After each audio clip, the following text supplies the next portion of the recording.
Does anyone know what 12-tone music is? You know, who'll know? Tell us, Mr. Audio. In the early 1920s, in an effort to think differently about musical composition, Austrian composer Arnold Schönberg set rules for composition so that no one tonality is favored and that all the notes are used equally.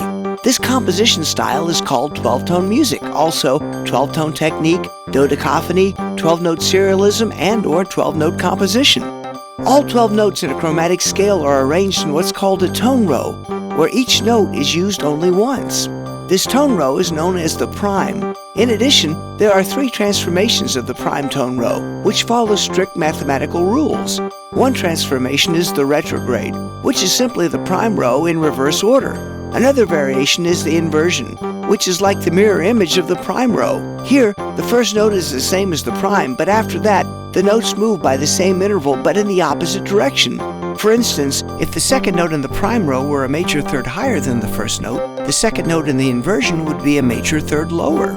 The last transformation is known as the retrograde inversion, and as the name suggests, it's the inversion of the retrograde.